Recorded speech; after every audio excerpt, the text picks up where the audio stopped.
Welcome to the finals of the Valorant competition here at the Collegiate Esports Commissioners Cup 2024, presented by McDonald's of North Texas. And now let's meet and greet to the stage our two final teams. Welcoming in the number 1 seed, Blinn College. The starting lineup for the Buccaneers: T, Monty, Spaz, Mikey, Okeanos.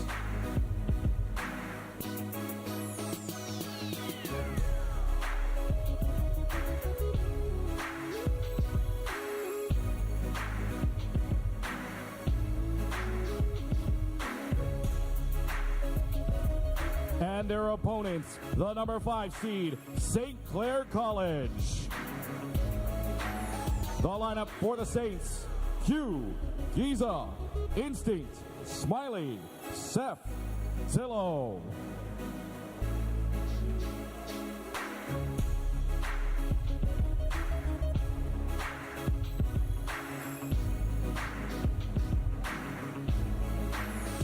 Now, please welcome back to the stage for the pre-match showdown, your host, Hercules. Welcome back. It is officially time for your grand finals for Valorant. Let's all give a round of applause for these two teams that we're about to see compete on stage. Now, this is a very exciting matchup because, again, not only is this grand finals, we finally made it to Champs Sunday, but this is a storyline of the storylines. This is best of Canada versus best of the US, finally trying to figure out who is the best in North America as a whole. Before we do so, let's bring you two up here with me. Hi guys, nice to meet you both. I've heard the wonderful things about the two of you. I'm very excited to meet the both of you. I heard that you are the duelist of all collegiate duelists. I'm just probably the best duelist in general. Tier 2 challengers, just wait. I play challengers tomorrow. I don't think there's anyone in this venue that's better than me right now, and I'm being completely honest. That's an interesting crowd reaction, but honestly, I love the confidence. You gotta go in it if that's how you want to win it. On the other end of the things though, St. Clair, the Canadians, I heard y'all are probably like the nicest people in the world. You showed up with a squishmallow. You guys have had such a great run, and honestly, it's kind of a little bit flipped. I heard in power rankings, what is it? You guys are number 1 in power rankings, but you're seed 2, and you guys are number 1 in the seeding, but number 2 in power rankings. You got any opinions on that? I mean, stats speak for themselves. We're going to just play our game and do our thing and prove to everyone why we're number 1. Well, there you have it, boys. I'm not going to take up too much of your time. You got an incredible map pool to get into, so let's get a nice captain's handshake underway. Everybody, give it up for St. Clair and Blinn. And it is about to begin. Everybody, we've got your Valorant Grand Finals coming up here. Casters, take it away.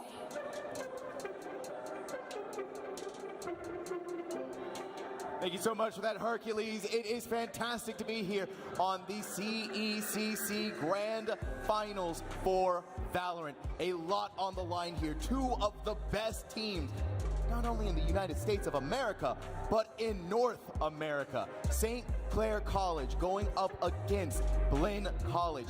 This is going to be the showdown of the ages. Now, the new proclaimed Kings of Collegiate versus Blinn College on a tear in the Tier 2 scene, vying for that Challengers promotion, vying to make it to one of the biggest stages in Valorant esports. But I gotta break it to you. Day 1, the beginning of the weekend, I was given a St. Clair sticker by Silvernix, and I said I would reveal it when they made Grand Finals. So, granted, I can't make a prediction. I can't choose a favorite child because, like I said, these two teams, they're so different on paper, right? St. Clair College, they've been together all academic year. I mean, they went to Red Bull Campus Clutch for crying out loud. They were the Canadian national representatives. Blinn, with their win against Winthrop, has, become that American top collegiate team, ideally. And, I mean, they're trying to prove that maybe they can disrupt St. Clair here as well. We're going to find out. That's the whole purpose of this all. But before we get any further, let's go ahead and get some noise out there for Blinn College. If you are supporting this team, let them hear it right here, right now. Over on the other side, of course, the Canadians, St. Clair College. Let's go ahead and hear some love for them. Get those shouts out now. I see a lot of more physical cheering, some claps, some fists in the air. I think we know our crowd favor now coming into this matchup. But again, I mean, it's going to be a battle for the ages. And, I mean, for good reason. I know, I'm so excited to get into it, and I'm also so excited to get into our maps. So let's see where our battlegrounds are going to be.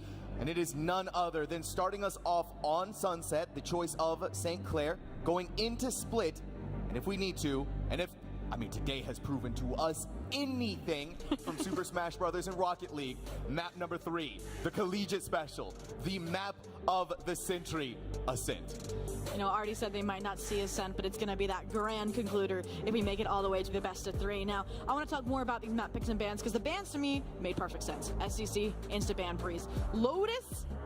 I mean, SCC was 23-0 on this map on both the collegiate scene and the global stage at Red Bull Campus Clutch, so you don't want to touch that map against that team. No. But then you get to the actual picks themselves, and it's curious, because SEC picked Sunset, and they just lost in the semifinals on that map against Winthrop. 13-9. Not only that, but they only won 2 rounds in the entire attack half. So I'm trying to figure out what's up there, what their thought process is, but maybe it's just a chance for redemption to truly prove that they are what they have bring to the stage. They needed that warm up. Of course, That's all it was. They needed to warm up. They needed to get the jitters out of the way. I was standing there in the pit watching that game going on. Same here. Oh my goodness. Let me tell you, the energy between those two teams was electrifying. So I can only imagine how it's going to be on stage. That trophy, that beautiful trophy sitting right there. One, these two teams is going to be hoisting it. The only international matchup in CECC. Not only that, but this is for your school's honor. Neither of these schools have won a CECC title in any game in the Collegiate Esports Commissioner's Cup history. So by winning this year, one of these teams is going to cement their school in fame. Not only that, but both of these Valorant squads were taken out in the quarterfinals last year of the CECC Valorant finals. So they want redemption here in Arlington, Texas Esports Arena. That they do. This is the first year we're also not seeing a perennial favorite of Northwood. Losing out in the first year of 2022 before eventually being crowned the grand champion last year. But no hide nor tail of them. These two teams ready to take it all home, ready to give their respective colleges their very first victory here at CECC, the Esports Stadium in Arlington, Texas. We're powered by McDonald's of Texas. We're also very excited to get into that map. But yeah, talking about Sunset, right? We got that little bit of a case study, Of course. from Winthrop on how St. Clair did. We also got a taste of it from Blinn last night on the NECC Grand Finals. That was a pretty dominant performance from them. A different team, of course, with that being Northwood, but a good idea of what we're going to be seeing agent-wise from both of these teams. Yeah, I mean, Blinn running maybe not an orthodox composition given the meta versus, I mean, one of the first metas on this newer map of Sunset being run by the St. Clair Saints. So I'm excited to see how that'll fare, especially Teague on that KO. I know it's one of Lewis's favorite players for that squad. But again, I want to jump back to that matchup against Northwood last night because they ended the half 11-1 against that squad. The previous Collegiate Kings, albeit they struggled when the side swapped to close, and we ended, what, 13-7, I believe? But it shows that they are a force to be reckoned with, and again, brings up concerns to me of why SEC chose this map, but maybe it's just to shut down that mental, that confidence for Blinn right out the gate, because they have, as mentioned by the desk, as we've mentioned before, everything going for them right now. The new NECC national champions, about to compete in that Challengers promotion, and this would just be the cherry. It's all compounding on top of each other, right? Blinn is on a tear. Blinn is on a streak. The desk was talking about, you know, how they're really focused on Challengers, how they're focused on tomorrow, how they're really wanting to take that next step out. But even with that focus being slightly shifted away, this team is demonic. Don't get us wrong. No, this is a team that strikes fear and should strike fear in the heart of any of these players that have to go up against them. That's also the same thing can be said about St. Clair, right? Number 1 in the power rankings for a reason. I'm sure after this, after today, it's going to have to be chaos trying to figure that out. I mean, yeah, as the stage put it, there are so many different overlapping storylines between these teams. I mean, yes, Blinn comes in as the #1 seed because SCC qualified through that last chance qualifier, actually, to get here today, but then they're dominant in CVAL. They've guaranteed their spot at Riot's official national event, versus Blinn knocked out early on because they are this newer squad. They went through all these roster changes. They couldn't quite pick up these players fast enough with their scholarships, with their invitations to get them implemented, set in stone to compete in CVAL in time. Now, they're here with a vengeance here to prove themselves again on the biggest collegiate stage at the Esports Arlington Arena. And they have such phenomenal support systems, both of these programs operating at some of the highest levels of support that they possibly can have. I mean, you see the dedication coming out from both the coaches of St. Clair and Blinn, and how far they've been able to take these teams. I mean, right, you think about it, sure, we come out this year in 2024 with some new roster changes here and there, but at the end of the day, the heart, the coach being able to mold these teams into what they've become now and putting them here on this grand final stage, bringing them out of the quarterfinals and doing it in a year. That is no small feat. That is no small task. And it goes to show you the tenacity and the, I would say, prestige of these programs. And it's just, again, SCC, they've been on this consistency this entire academic year. Like I said, starting out strong with RVCC right out the gate, and then continuing that dominance in CVAL against top teams like Northwood versus Blinn, right? They went for that challenger spot. They fell short in the first round of qualifiers, and now they're vying to be that second collegiate team alongside Winthrop to join them. But let's not deny this any longer. Let's get things started. Let's be loud in that crowd for the first map here on Sunset, St. Clair Saints map pick. And it's looking like we're getting a pretty identical look at very least out of the usual 3 agents. But the biggest difference here is going to be that double initiator. Monsi is switching over, has been playing a lot of that Gecko lately. And of course, T, perennial favorite, always on that KO. On the flip side, though, we're seeing Breach and we're seeing Fade. Some of the more standard compositions that we get out of Sunset. Some of the more standard metas that we have out of there. Oh, definitely. And Artie's favorite discussion is how these initiators can facilitate that duelist. And that's what's so different about Blinn is if Okeanos falls, they are standalone players in their own right. And now I'll admit it, this is my first time actually getting to cast St. Clair Saints because, like I said, they're elusive. They're competing in the most prestigious tournaments. But I watched Instinct, the operator skills. They're also nothing to mess with. And as you mentioned, these teams sticking to their guns, sticking to what they know. Both compositions being what they ran earlier today in those semifinals. So these teams know each other. And I bet they have scrimmed against each other. So they're going to know every play from their playbook. It's going to be a question of how those IGLs, Monsi, Q, head-to-head, adapt on the fly. It's always the big question at the forefront of every IGL's mind. They've seen some of our playbook. They know who we are. We're all kind of friendly with each other, but this is the battleground. This is the moment. CECC Valorant Grand Finals. St. Clair is going to start us off on defense, Blinn on attack. And as the gates open, we're going to see just how well this attack is going to be, leaning more towards this A site for right now. Most of the team actually in it, but you're sending off your Gecko towards mid to keep an eye and try to have that presence. Teague to start things off with that first blood onto Instinct. Fault line coming in seconds late, robbing them of their star duelist, of Instinct for the Saints squad. And now that's left this team reeling, trying to recollect here, figure out if they want to re-aggress with this Omen, with this Breach over towards Elbow. But Blinn College, they take that frag and they rotate. They knew there was going to be some form of retaliation. They want to get out of dodge. The concern here is that they're going to be running towards this star, this Sentinel, this domain on the B site. Slow goings for right now. Even with the advantage in the numbers that Blinn has, you have to give respect over to St. Clair. That's what they're giving. The tripwire has been broken. Little buddy, gonna plant the spike. Oh, what have you just done? How are you landing these shots? And then you have Caillou, meaning that little bit of an extra barrier. He's jumping up, seeing if they can find this final pesky member of Blinn. Devastation has been wrought. And what a first round from St. Clair. What a first round from Giza. That is a way to shatter the silence. A ghost collapse followed up by an additional frag, and with limited utility, you saw this counter, all that utility getting destroyed, but I love that creative Cage to get their way back onto site, be on an uncommon angle just past its outskirts, and like I said, don't challenge a Cypher in their own terrain, because that is the outcome. You didn't even need a trip to do it either. It didn't. All Giza was like, let me pop out here real quick, let me come out of my own cage, take down 2, pick up a 3rd, survive all the way through, by the way, and then defuse the spike. It's already sitting at 4 of their ult points, by the way. 2 more, and they're already going to have their ultimate online. Massive value for a Cypher. Which is huge.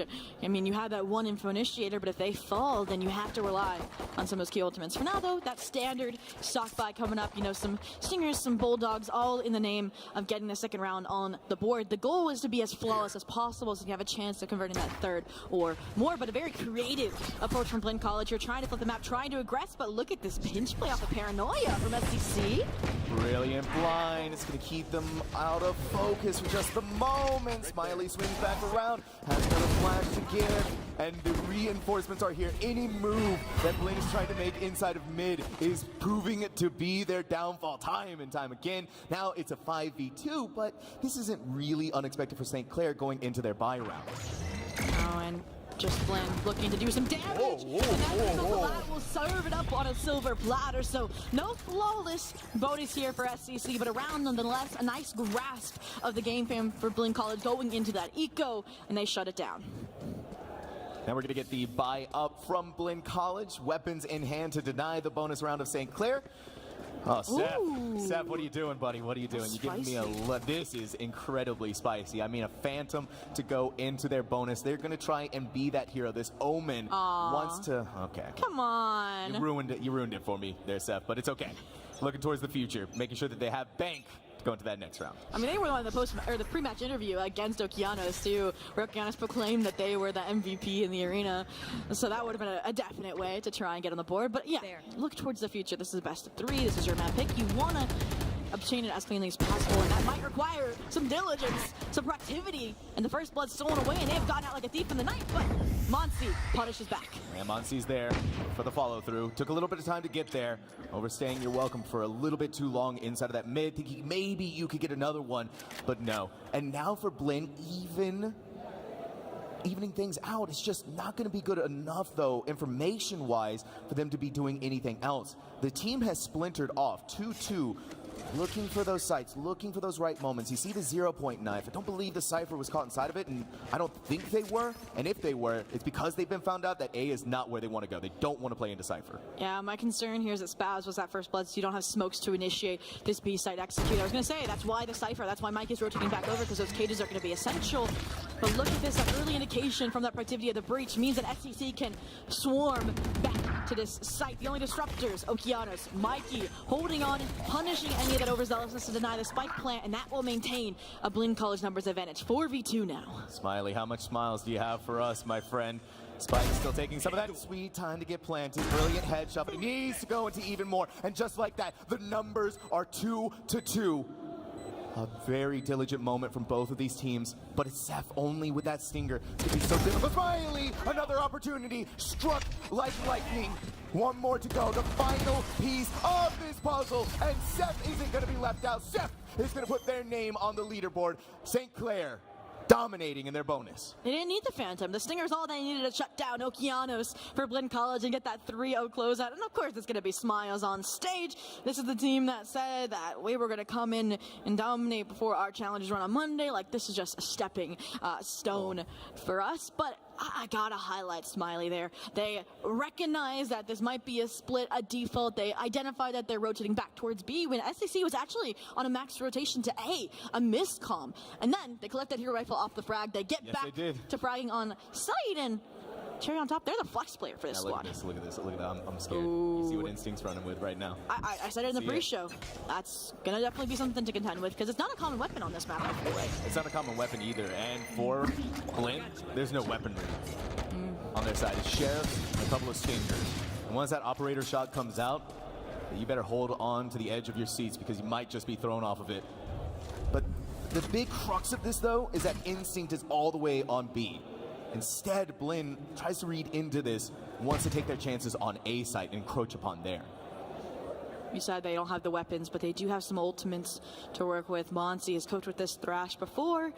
They're trying to maintain the numbers here so that maybe can overwhelm, get a hero rifle into Okeanos' hands so they can go cause chaos, delay a retake attempt. But they said productivity from SCC, nice utility to deny any of this aggression. And once again, they're going to be walking in to the Cypher's den. Dragwire triggered, but no punish. It's actually going to be Giza, the backstab out of Link, but that is the weapon Okeanos desperately wants. A tether in play. They're forced to take this exchange, and I mean, there's so much utility getting done already. It was so close to getting the Aftershock tether combo off, but they managed to break through just in the nick of time. But what they're not doing is breaking through those numbers. It is still going to be that spike planted, so they get some of that extra money. Spaz has the stinger, walk inside of the smokes. Moves looking like disaster for Blinn. Has become a dream. Instinct, you pull out the classic, but the Thrash, they can't get down to the ground in time. Monty swings through. And 25 HP to their name for a thrifty round. That is one way to clap back to answer that bonus that was won out by SCC. You leverage, like I said, that key ultimate, that Thrash. As soon as you recognize you have an advantage, a chance to put that round on the board. And it really just came out of the cohesion between those squads. Giza had an opportunity to shut down every player there from Blinn College on that spike plant. And Okeanos grabs the frag and utilizes that pain shell to appease the rest of the SCC players, like Smiley, who wanted to pressure back and wanted to, like you said, punish off the double initiator combo. So now, I mean, everything's up in the air. It's chaos right up the gate, delivering like we asked for. But both squads finally gonna have some semblance of the maximum weapons online. Oh, we're getting a maximum weapon, maximum firepower with this showstopper. It's inside of market. It rings through and does some minor damage, but not quite enough to secure the kill. Now, we hold back. We have the Nightfall going in, capturing a lot inside of this ultimate. 3 tag.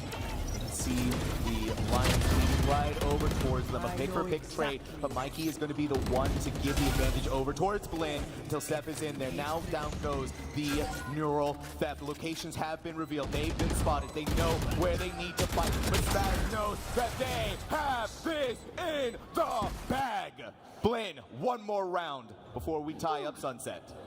Like I said, you put these teams head to head, and they are so close. I mean, even when Okeanos, that duelist falls, each of these players steps up and fills in that gap. Spaz this time up to the bat, and they send it out of the park at 3K, like you said, to right that ship right out of the gate to give us an opportunity to tie things up here 3-3. And looking at that buy, the only spoiler, again, could potentially be Steph with that judge. Now, we have seen some crazy plays coming out of Judge, right? That happened a little bit earlier in Icebox that St. Clair gave us a look at. It's not going to be easy, but though Sunset is that smaller map, if it's anywhere that's going to work, and it's going to have to work in the hands of Seth. Giza's going to take some proactivity here. Some of the St. Clair squad is also pushed up a little bit more with them, try to secure that ultimate orb as well.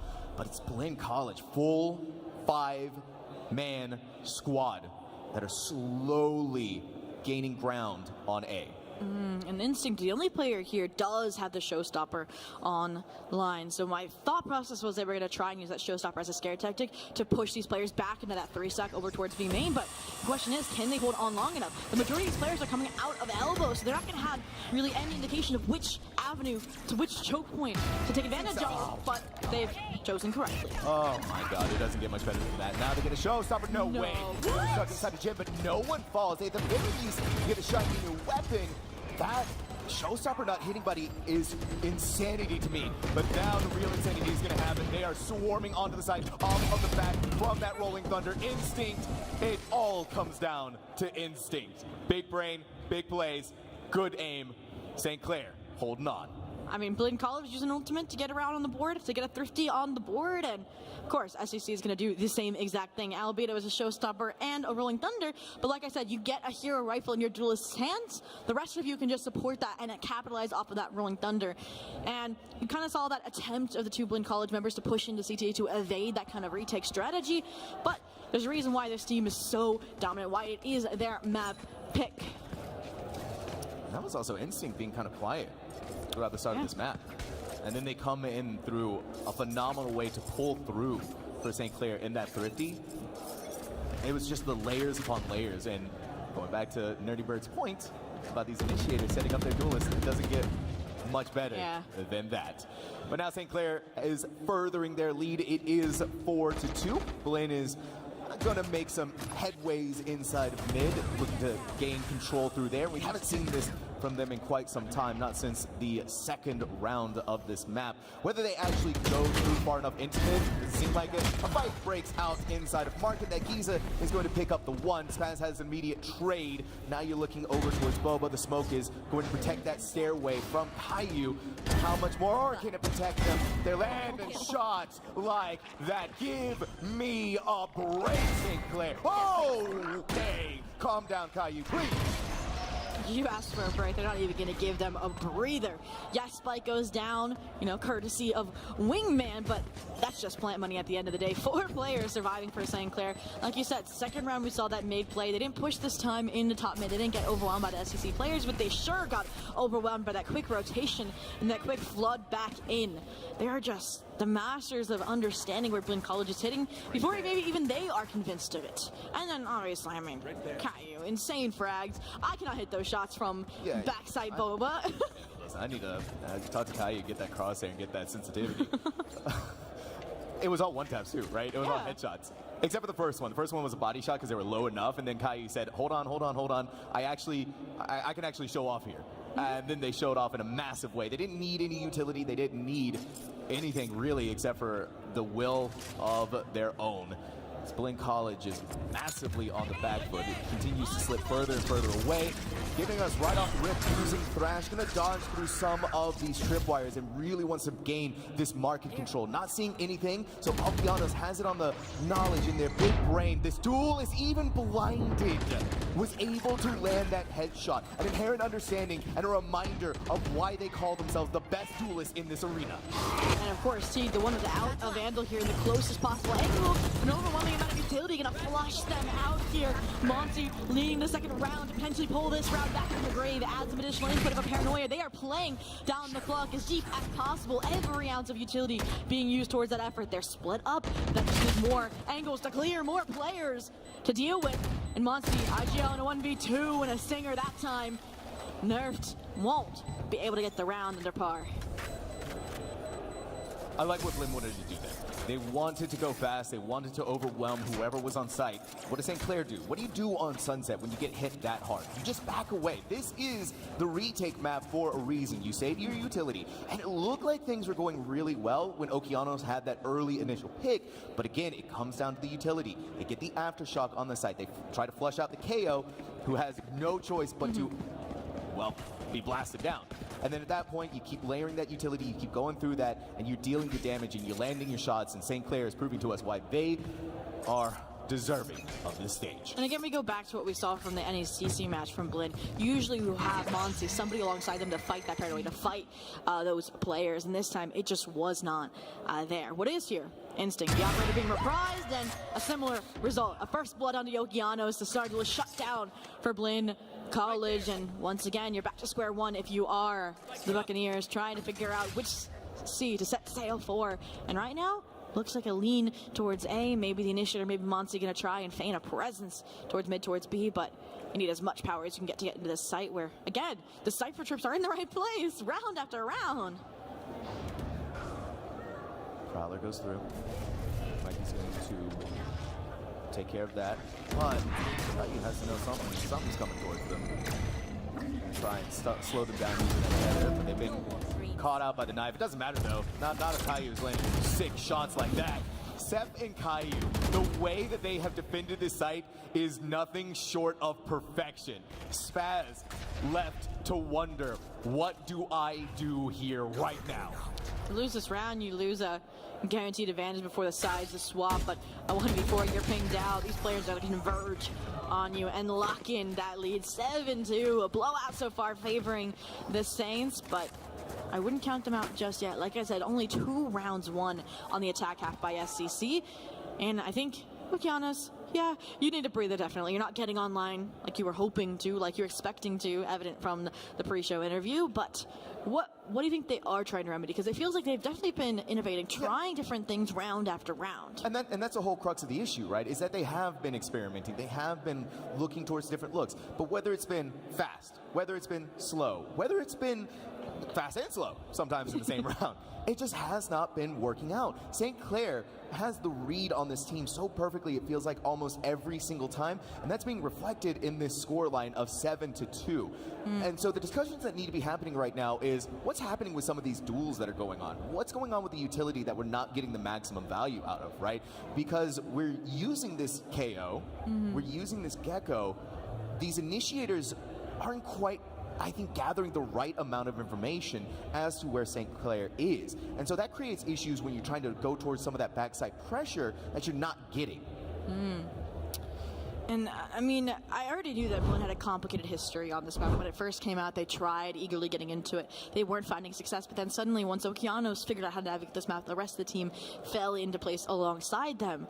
And it's different from SCC, right? They've been also playing this map since the start. I mean, 11-2 on it here, so they've played it more than Blinn has, and that kind of, I guess, success, that history is showing here. But like I said, how cohesive, how they've cracked the code on locking down some of these sites. Gotta unlock the door inside of the mid. They just gotta walk through the smoke itself. It's been tripped up, however. Giza, this team, like I said, SCC just knows what Blinn wants to do round after round. And so because of it, they're 1 brilliant tether! And then they're gonna commit the Nightfall on top of that with the Neural Theft. So this is just easy peasy. Caillou doesn't need no stinking decay. No, it's just headshot after headshot after headshot. Not only for them, but for the entire SCC squad. 8-2 now. You just flawlessly shut down the momentum Blinn College was trying to wrestle back with that timeout taken. Granted, it is going to be this round that they plan for. The buy-up, the ultimates, all on their side. But I want to talk about SCC and that heavy investment, Neural Theft and the Nightfall. They may understand that next half is their weaker half. They want to get as dominant as an advantage of possible. And I mean, like I said, 11-1 yesterday, Northwood versus Blinn, and they wrestled it back, right? So you cannot count the squad out even at an 8-2. Here's the big problem that I'm running into as well for SC. That sometimes we see from teams that they hold on to the ultimates for too long. I like that proactivity from St. Clair. We got the ultimates, let's just pop them. And if you're Caillou 15-5, you basically just built up to your ultimate twice in this game. If you're just going based off of kills alone to grasp your ultimate. Now how can they grasp a site defense with Blinn back up to full strength, Vandals and full shields? Where does Caillou land in this puzzle? I mean, again, trying to capitalize off of Giza's utility, but this is the approach, right? You have your sniper as far away from this null command as possible. The perfect counter to Dig, the perfect counter to this KO. Unfortunately, Caillou will get caught out by it, so they don't want to overstay their welcome. They understand that, like you said, these retakes have been textbook. So the first 5-on-5 we've seen in a really long time, but I'm concerned because Neural Theft shows up are all online, and you can see that they're trying to now fight forward. Unfortunately, nothing has connected. Nothing just yet. Okeanos, the recon bolt. He's going to force out the aftershock. This is good, though. You hold your ground, and you try to stop the oncoming onslaught from hitting you. Seth over TPs onto the high ground, but now coming in the flank. This may be good timing from Teague. It may just be the entirety of SCC gone, but they did at least make their final impact known. Blinn, finally for them, another round on the board. What if it takes 3 ultimates to get around after that long?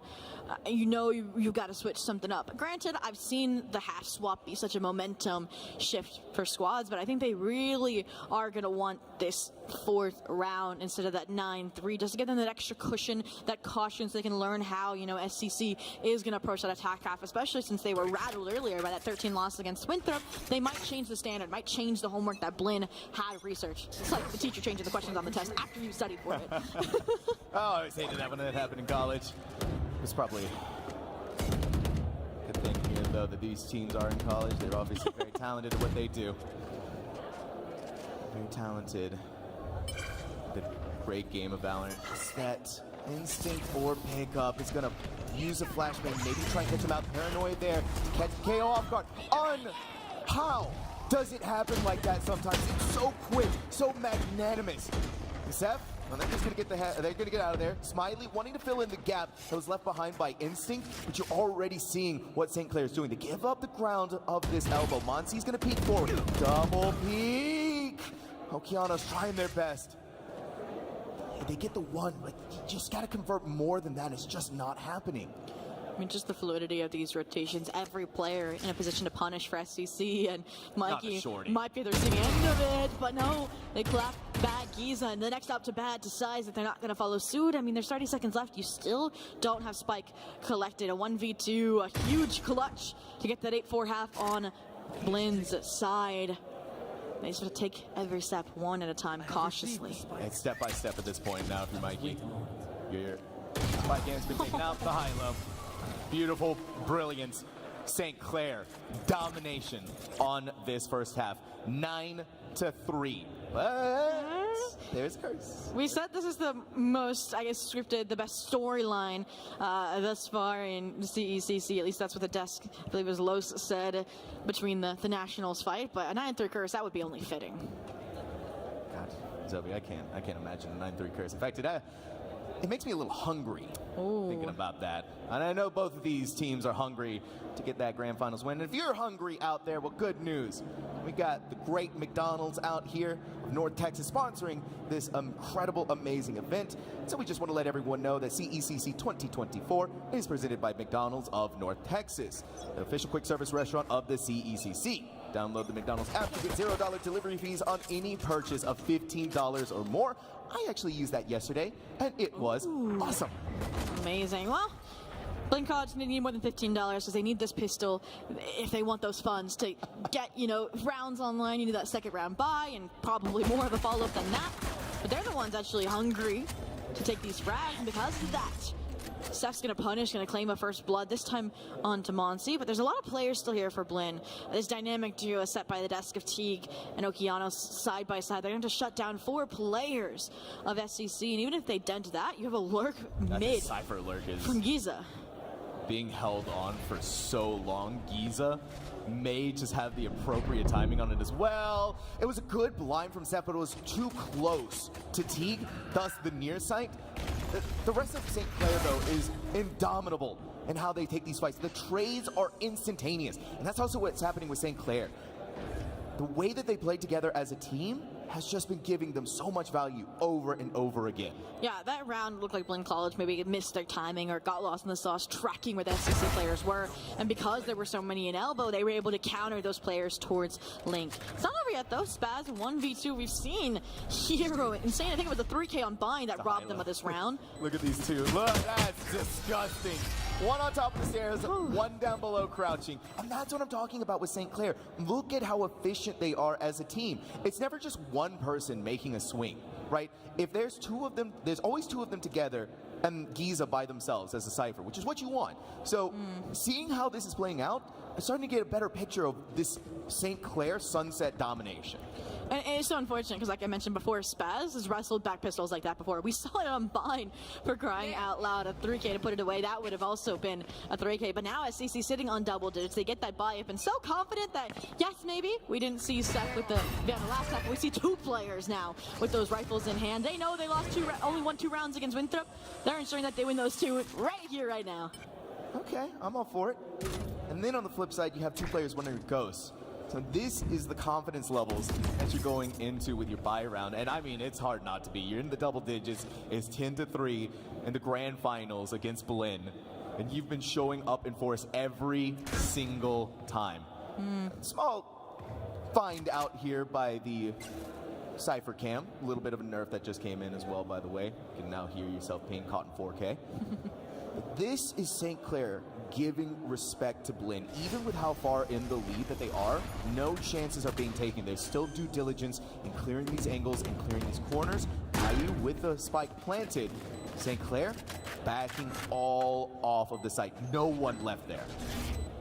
So 5-on-5 retake in the cards. Blinn College tapping into the fact that it is their only chance of getting this round on the table. You're going to see all this utility coming in, but the counters being met by these players off site. I'm concerned whenever I see 5 in main, but if Giza keeps popping off like this, then it should be no worse for wear. I mean, they've got 3 there, 1 for an ace, but the rest of the team going to steal it away, make sure they get their licks in as well to lock in 11 for SCC. No concerns here if Giza's on the map, right? If they're still in the lobby, if they're still alive, this Cypher is insane. I mean, 13 and 7 and 11 for a Cypher. That assist scoreline. My jaw is dropped. I mean, 10 for Caillou as well. I know. That's the difference between these squads. Like I said, they're just so well-rounded. I mean, a different member of the Saints is top fragging at the end of each lobby, and it's evident in how they are approaching these rounds. But can go in any direction. It's still not out of the realm of possibility here for Blinn. We've seen 11 threes happen before very famously, but Instinct is making sure that's not going to happen. That is disastrous to start things off for Blinn, but it is Instinct at 30 HP. They weasel their way towards the site. Mikey left behind, could win out in the second tool. A lot of damage flashed out. Here comes the reinforcements through market. More players are in there, but they need to re-aggress onto the site to make it happen. Instinct gets theirs. They try to bring out the weapon once again and disrupt the crosshair placement with the crouching. But it's a 1v2. It's Seth alone. And a spike that is in Boba. But again, positions to swing and trade as needed. My concern lies in the fact that that was very messy. It was only 2 members of Blinn walking away with those rifles versus that was technically a bonus out of the Saints. Granted, they forced up a little bit heavier in that second round to be that extra punishment, but that's again showing that they are playing to close this out sooner rather than later, because now you don't get a strong of a buy-up, a retaliation effort, I should say, coming out from Blinn College. I mean, you have some Guardians and some Light Shields, which can get punished by Stingers. Absolutely. So I'm excited to see what this squad's going to be able to do, but Giza, full shield deagle instead. We've seen some insane shots from him already just this map alone. Let's see what it can get done here in round number 16. Well, that's definitely a good way to get things started off in round number 16. It did get a little dicey there. Teague managed to walk out of smoke as Instinct was looking towards Boba to see if anyone was going to be there. Just unfortunate timing for this duelist. He's just posted up in mid. They know where Instinct had fallen, and they're keeping an eye towards that direction to see if maybe Teague is going to push back out. A little bit done towards this market door is finally going to be broken, and the tripwire is going to be dealt with. That opens the floodgates for St. Clair to take over in market. Working to P. The smoke goes away, though. It needs to come back, but before it comes to fruition, Iza lands the shot to Teague. Caillou's double kill with a stinger in mid with 19 HP. 1 HP in a dream. You're talking about impact frags. You're talking about a player who wants to win, who's hungry. It's literally one shot for both of these players. Caillou has 19 HP. Mikey has 1. You sneeze on this guy, he's dead.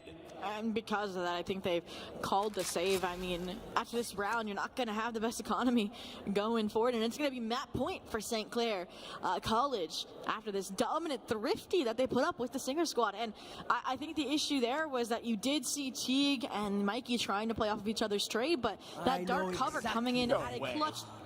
What? What is that? That's just an insult to injury. This is showing they don't even want a chance for Blinn College to come back. Oh, it's just oh my god. Oh my god. Break their spirits, break their mentals, break their will, St. Clair. A 1v4, you've gotten the thrifty, you've gotten the round, and you're going to take away their one lifeline, that weapon saved, which, I mean, that's just criminal here to ensure that they break the spirit of Blinn College on map number 1. My spirit's broken. I'm not even on stage right now. I mean, even their economy's broken for crying out loud after that. I mean, yes, Okeanos has had a quiet map. Yes, they have the showstopper that could shatter that silence.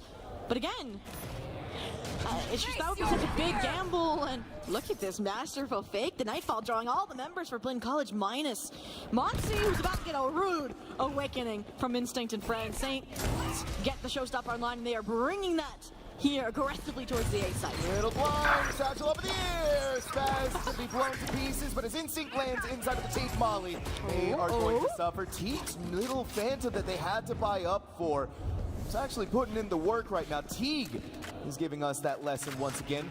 But we have the KO ultimate. We had Okeanos a showstopper. Now, Caillou, I know you're a devil. I know you're a demon. Even I have to respect Okeanos. That is still one of his fights. Okeanos is still alive. Okeanos falls, and now it's Smiley. A 1v1 to determine map number 1. Both of them dancing around each other on this A site. It's going to be diabolical no matter whatever happens here. A spike needs to be planted. Smiley right there. He's going to do it safely at this gym. Look at this wrap from Mikey. It's slow going. It's slow approaches. Smiley, the Rolling Thunder? Smiley, you. They're jumping up and down and all around, figuring out exactly where Mikey is going to be. But this jump might cost him everything. No, it's just on the other side. Did Mikey get concussed? Yes, they did. St. Clair. You leave it all on the shoulders of one person, and they follow through. But what a map number 1. What a St. Clair Saints domination. Poor Mikey. I mean, you're 1v4, you get a neural theft dumped on you so you can't say your weapon. You're in a 1v1. They're literally just peeking for that hat so that they can dump a Rolling Thunder onto you to shut down that first map. And Sep has definitely silenced Okeanos after that performance, after that map number 1. And they proved me wrong when I was questioning why they chose this as their map in particular. Granted, I mean, when you get a 9-3, you don't need that many rounds on the attack, but they definitely close it out in style. Yep, curse denied. St. Clair looking like a team that deserves their number 1 power ranking, and a team that has shown up in force today to do one thing and one thing only, and that is to take home the title of Grand Champions. But it is only map number 1, Zobi. We still have at the very least 2 more to look forward to, but this is series point for St. Clair. Well, you know, Split will be up as that map number 2. Blinn's pick, a coin toss for both of these squads. But before that, we have our own perspectives on that matchup and that map, but we have a whole desk of analysts from different titles, different backgrounds, different views of how that maybe unfolded between SCC and Blinn. So let's jump over to them. Los and friends, take it away. So I started this off by saying it was going to be Ranch, because it could go any way. I did not expect it to go this way. St. Clair College winning 13-4 on Sunset. That is not at all what I expected to go against Blinn, and I'm thinking Blinn more like doesn't win. And that was especially true in the beginning. Chixa, walk us through that.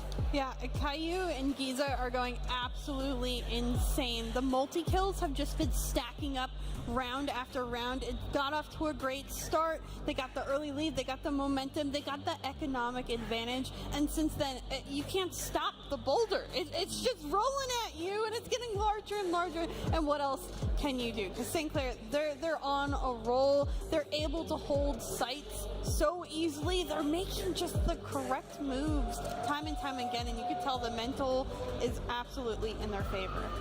Yeah, and there were a couple of victories for Blinn College in that first half, but there was a lot of struggle just holding on to any victories or getting them in the first place. Artie? Well, okay, so there is something that is referred to as like blind pushing, blind swinging, and typically you don't want to do that. You need to dedicate some form of util before you swing into an angle where someone obviously can't already have a position on you. Whether you take one misstep and you're heard, they're going to be posted and ready for you when you're engaging onto the site. So that is why you dog out, you flash, you use something to give you intel as to where they're going, or to eliminate their ability to actually push back at you immediately by flashing them and forcing them back or suppressing them with the 0-point knife. Now, the issue here is that when Blinn was on the attack in this instance, they were dumping resources in without confirmation of where people were. It is one thing to use a blind and flood into an area, but it is another thing to use more util on top of this unnecessarily. Like, yes, you know there's someone there, you heard the confirmation noise, but by dumping this extra util, you got to think of it as like a sine wave. Your sine wave starts going down as soon as you hit your first util. After you hit like that second piece of util, you start going up, you get the confirm, then you start using too many and it goes down, and you have to wait till it's back up before you can do a whole lot more. And unfortunately, by the time they've claimed the space and planted that spike, they're down here on their sine wave. And so they're no longer able to flood further outwards, claim more space, and that is where St. Clair was like, hey, guess what? You just spent all of your money, and I am here with the dollar bill. kills, and they come flooding right back into the site with their own util in hand that they didn't have to spend any of, because they're like, okay, you want the site? I'll just back off. I'll come back and I'll buy it back with what I have still in my pocket. Just how it is. Just how it is. Kat, you were back here stressing through a majority of that match, and I was stressing along with you because we were looking for the answers.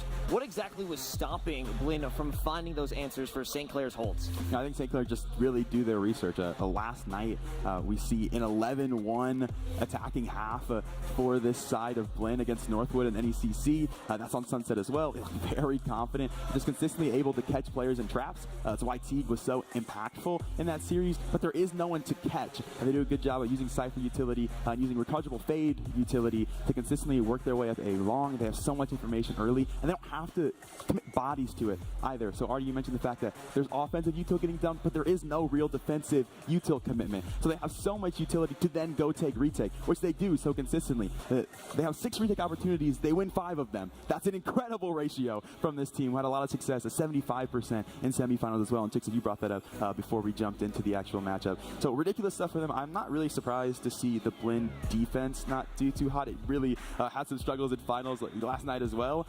So much so that 11-1 lead ended up being what was a 13-6 by the end of it. So slowly started letting Northwood get back into that game. So that's no surprise for me. But man, the way they're able to study this team and really adapt quickly. You mentioned Teague and their impact in the game in the previous matches, but let's put him under a microscope along with Caillou, because there weren't many opportunities that could be made. Caillou, one of the players who truly stepped up in the beginning. We have their stats. I have to take a look at that and give them props because they were truly unstoppable. It's about creating opportunities, and they certainly did that with the various haunts and prowlers that opened things up, not to mention the Nightfall. If we have that down below, you can see just the ACS is doubled. Over double the ACS and elims. I mean, the stats speak for themselves. St. Clair College looking fantastic as we head over to a split, and I think we're just about ready to go to the stage.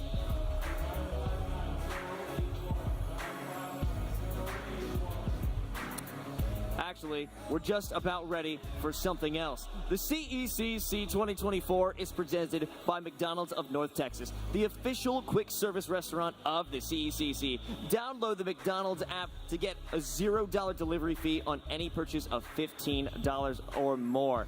Now that sounds about right to me. Make sure you're using the app. Get something to eat, because we know that St. Clair is pretty full right now, chomping down on Blinn College. Now I believe we're ready for the second game. Let's jump over to Zobi and Sam for the call.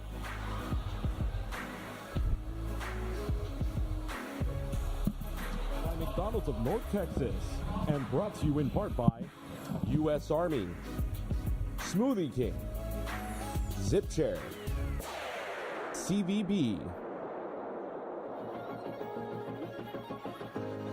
All right, thank you so much for that, Desk. And yeah, I agree with a lot of the points that they were making. It was, I mean, still at the end of the day, though, St. Clair is an insane team.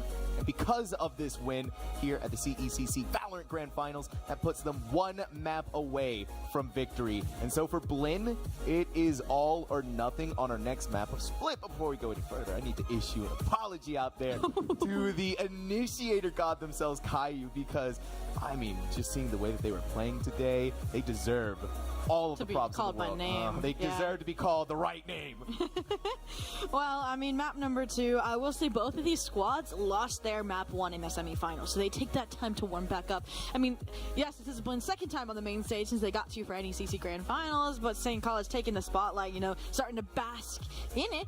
But I mean, Split is a very different beast of a map and a beast of a history for both of these squads than Sunset is. Like I said before, SEC running one of the first metas created on that map with that Fade Breach combination, but they've been messing around on Split just in the group stage in the playoffs of CECC here in the Esports Arena in Arlington, Texas alone. They've been, you know, testing out different compositions, maybe even trying to prevent Blinn from doing their homework. I mean, that said, clearly they had watched that matchup against Northwood last night, so we don't know what form we're going to see from SCC, and neither does Blinn. What do you think of that? Well, I'm going to be honest. I haven't seen Split in a long, long time myself. It's been quite some time. But it's even removed from the map pool for a spell there. Some bugs are happening. People were able to get on signs. Crazy things like that. But now that we're coming back into this, now that we're able to get our feet dirty in Split once more, just having that denial of information is always valuable. But we're not going to be denied the information of the agent select. Oh, wait a minute. St. Clair, you are teasing me right now with this agent choice. I don't think they are either, but you know, brand new agent.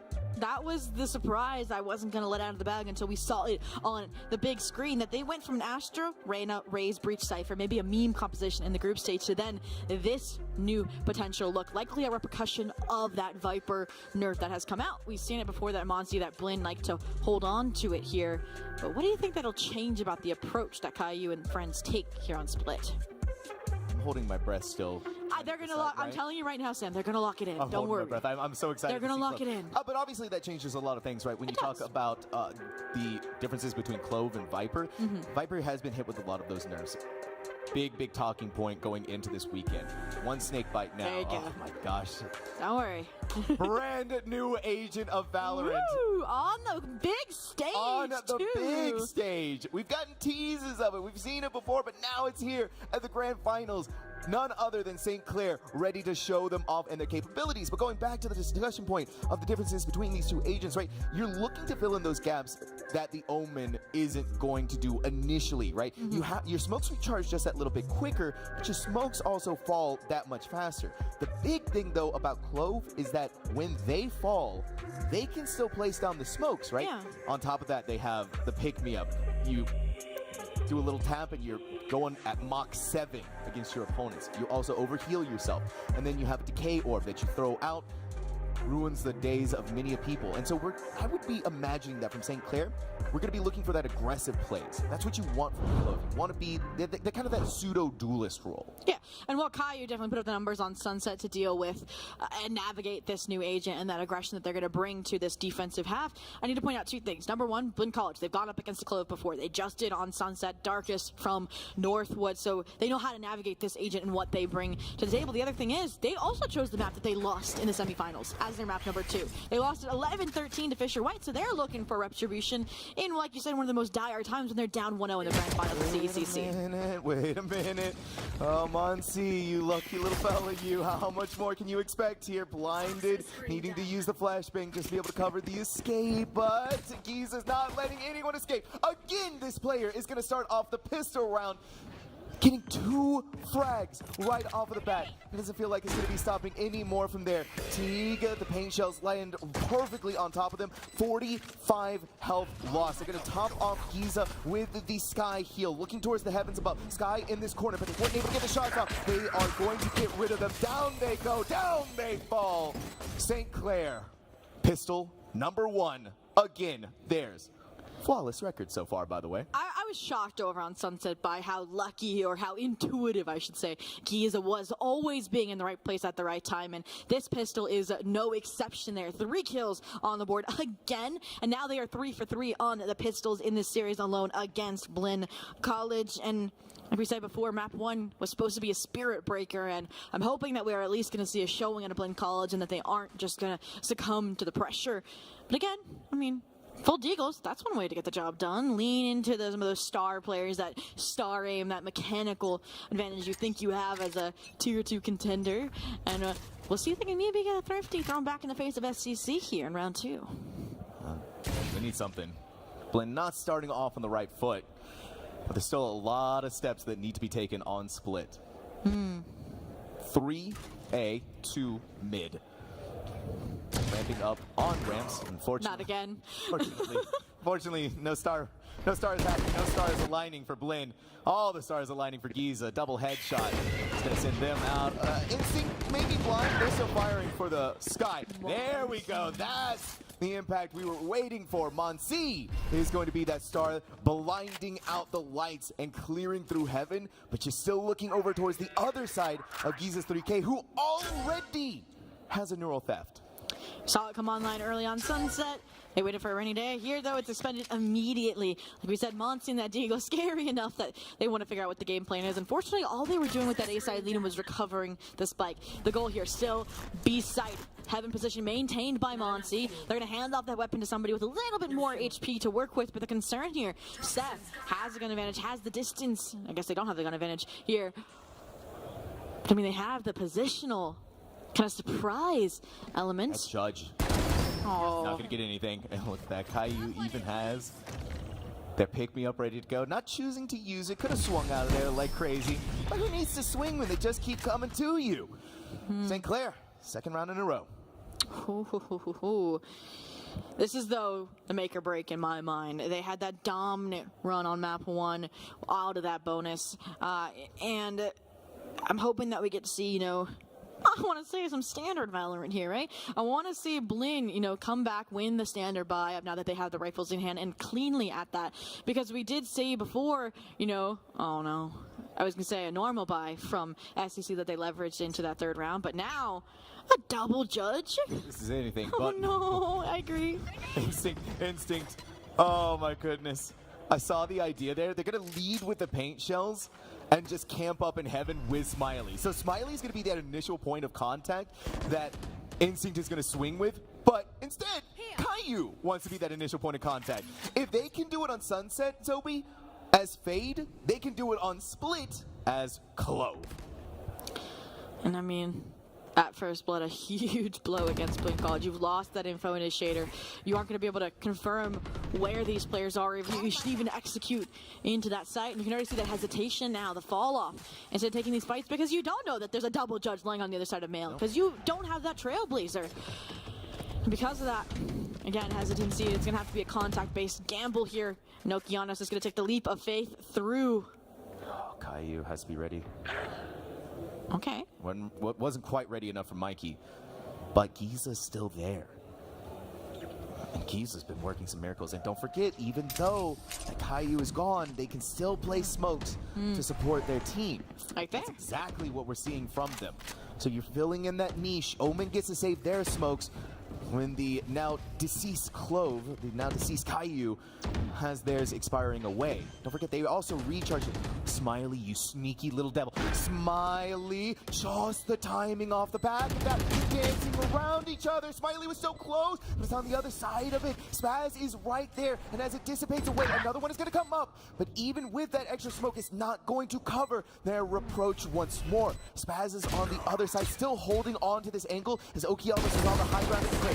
Giza is ready to fight back, and we know the impact that this Cypher has been having time and time again. Spaz, I can't deal with this anymore, man. Coming in and out of the smokes is sending me all over the place, and it's also sending St. Clair back into the spawn room. Blinn denying the bonus. Ooh, I was on the edge of my seat that round. I mean, so many missed timings. And again, you talked about Caillou, those ruses, those smokes, and they allowed them to get more players on site to try and contest. But because of the Heaven position, because of how widespread that control was from starting out mid, going through vents, and maintaining all of the control, yeah, it really just dismantled those players. And again, Spaz masterclass and just buying time, playing Distractor, because you don't know how they're pivoting around those dark covers. But this is the round. Blinn College needs to get back on track to tie things up here 2-2. And they are taking it aggressively towards the B site, where it is a little bit lighter set, right? The only player on site, but the instantaneous rotation, the support now coming in from Heaven. And all of this, a lot of utility invested, but no follow-through thus far. Yeah, they're trying to draw players away from mid before they want to poke and prod towards that direction as well. But you saw that SEC was drawn away for a second, but the moment they didn't see anyone push towards the site was the moment that they needed to go back and have that mid defense. There's the decay orb that I was mentioning a little bit earlier coming through. No one caught on the other side of it, so they're starting to poke, prod once again. Instinct is taking some damage from that smoke, but they're not done yet. It's a scary moment, but Instinct weathers the storm. They're still alive. Gonna go back up on the zip line, up and down and all around. Oh. They're hurting. They need to get their health back. There's still 3 members on this side, and I think they've realized that there's that form of support, the call to dip towards the A side, the thirdness of a guiding light, but Giza again alive and kicking, takes down Okeanos, gets the 1-for-1 trade, and now the troops have rallied, now the troops are fighting into the heaven, walking away victorious, where yes, Teague wrestles one back, yes, gives a window of opportunity to stag, but this is still a 1v2, and you've talked about it before. These high lows from St. Clair are not to be messed with, and it will get that 3rd round on the board for them. Every single time. But this is the same it's like thing clockwork, bro. that's happening over and over again. And it was mentioned on the desk by Catinator. Blinn expends so much utility to try and get onto the site that they don't even get onto the site. Right? We saw Boombot, we saw Viper Wall go up, we saw commitments here and there, but then they go back over to the other site where St. Clair hasn't really used anything. No. And then they get to fight back even more and harder at every single time. Giza, 10-1. No. Steph, no. They're blinded. They were blind for so long, but Okeanos left that corner uncontested for that long. It was so free. It was so easy.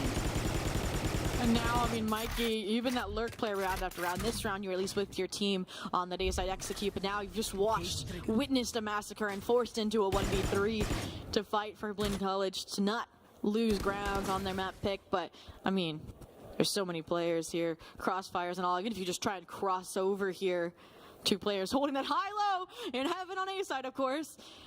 And so you just have nothing to go off of here. And I mean, I wouldn't even commit to a save because you only have a Bulldog. So the question becomes, is there going to be a mistake? And looking at SEC, they are not budging an inch here. I mean, look, we have the sidelines. No. We know that 2 players are staring at them. This is Fort Knox right now. It wasn't even a high and low. They're just both in heaven.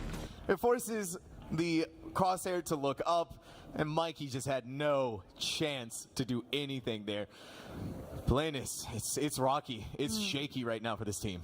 And I think Catinator was one that said it on the desk that SEC's sole focus this weekend has been the Collegiate Esports Commissioners Cup, powered by McDonald's of North Texas. And Blinn, they've been having that attention pulled in so many different directions, challengers, ECC, and yes, they've found successes there, but this may be that one shortcoming. SEC locked in here mentally, and there's been smiles and head and shoulder shakes, and for good reason. I mean, look how dominant they've been. They're already overwhelming this round. Blinn College has 5 ultimates, and they might not get the chance to use them unless Okeanos opens up with the first blood, shuts down Instinct, and respond with a bazooka of their own here towards the heaven. You said the utility hasn't been used for entries before. It sure is this round. Yes, it absolutely is. Okeanos hit by the paranoia, slowing their roll for just a moment, but not for too long. All of the utility being expended, and there it is, the star duelist of Blinn. The Fragger doing their job. The fight has been cleared, and St. Clair is in the unenviable position of trying to win out in this 3v4 now. Caillou equalizes the numbers, but Mikey's lurk into heaven is going to give them so much more. Smiley doing a phenomenal job, but they know, Giza knows that there's only one player out of that site. They know the Cyber is left behind in heaven, so Mikey, when they come back over here, Giza needs to have that inherent understanding. This is the snake bite, but it's only the one snake bite that we have. Thankfully, though, Mikey cleans it all up and gives Blinn a fighting chance. So one of my favorite lurks in the game, the Cypher presence towards mid, and Giza understanding they didn't have enough time to address both, just has to gamble and hope that the shots are missed, that they can maybe win out the fight against Monty. But we talked about it last night, that we've seen that one snake bite used time and time again, more for zoning, more for that decay and taking, or that vulnerability, I should say, and taking these fights, and they finally get the opportunity to use it for a post-event. It buys just enough time so that Mikey gets the timing they want to take that engagement, take that fight against Giza. And I mean, hats off to Smiley, you did a good job. You cost Blinn College a few weapons, but again, they remedied the exact issue you were pointing out, Sam. Okay, Seth, you've been doing crazy plays like this over and over again. And now you want to try and push the issue to come out of garage. Doesn't look like they want to go too much further. They're just going to hold this close angle. It's a good thing, too, because Monsi's there with a Vandal. They heard the Omen TP onto the other side. Okeanos is getting some of that free control in heaven, and seeing trying their best, but that Sheriff just cannot beat Okeanos' Vandal. They're looking down below again. Monsi to line. How much longer? Hey, took a frenzy and a stinger. It took 2 people to make that happen, but Smiley does live. They do survive. It's a 3v4 with that spike planted on B. And again, Mikey up to their business as usual until Giza shuts it down. That's the second neural theft of the half. They know they're all back here. This is a huge counter. This here in its best optimal position. Not dead yet, though. Caillou said this miss out towards sight. Not a classic, right? I mean, that's what Smiley used to get a weapon to get this round back on track, and now the players, it's not even worth it for them. They just wait it out.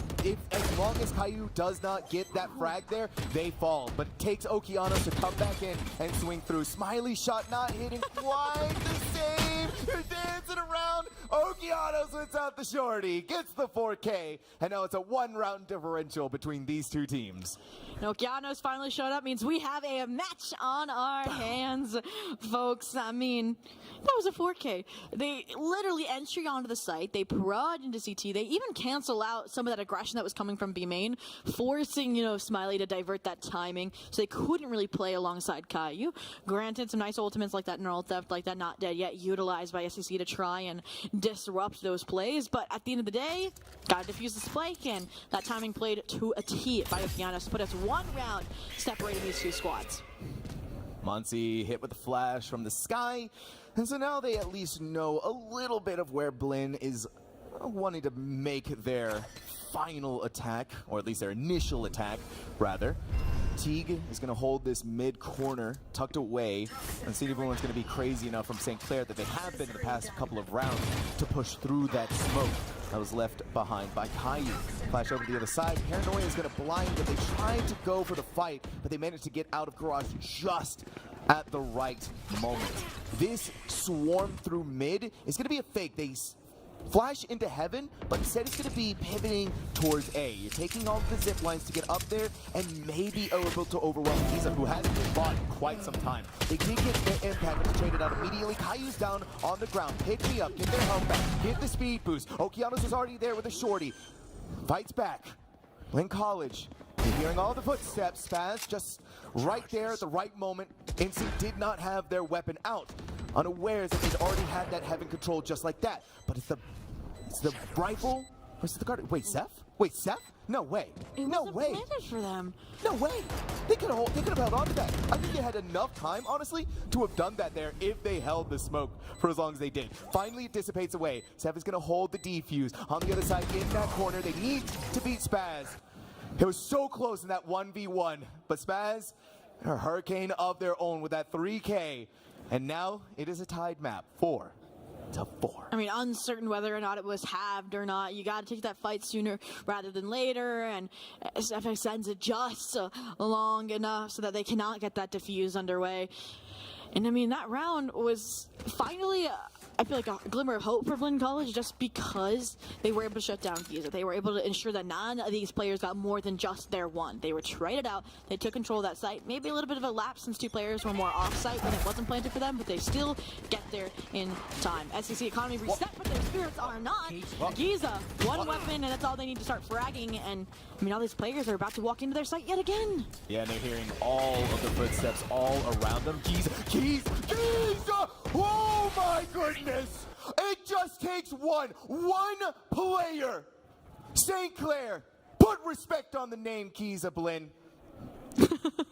I mean, the support staff behind definitely is rallying behind when they get these heroic plays. Like I said, that buy was fragmented, but Giza's hold on the A site was anything but shutting it down, that momentum that was trying to be built, and even now bringing the Instinct operator back into the mix. So only silver lining for Blinn is it's not on the site they're about to try and execute into. I'm surprised they're even trying to run it back on A after that shutout we just saw, but maybe they have different ideas, different strategy in mind, like ramps instead of main.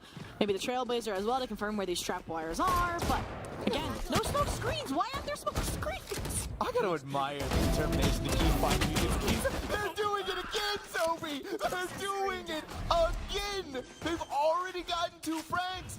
Finally, the demon has been put out to pasture. But you go onto this site, you know where Giza is.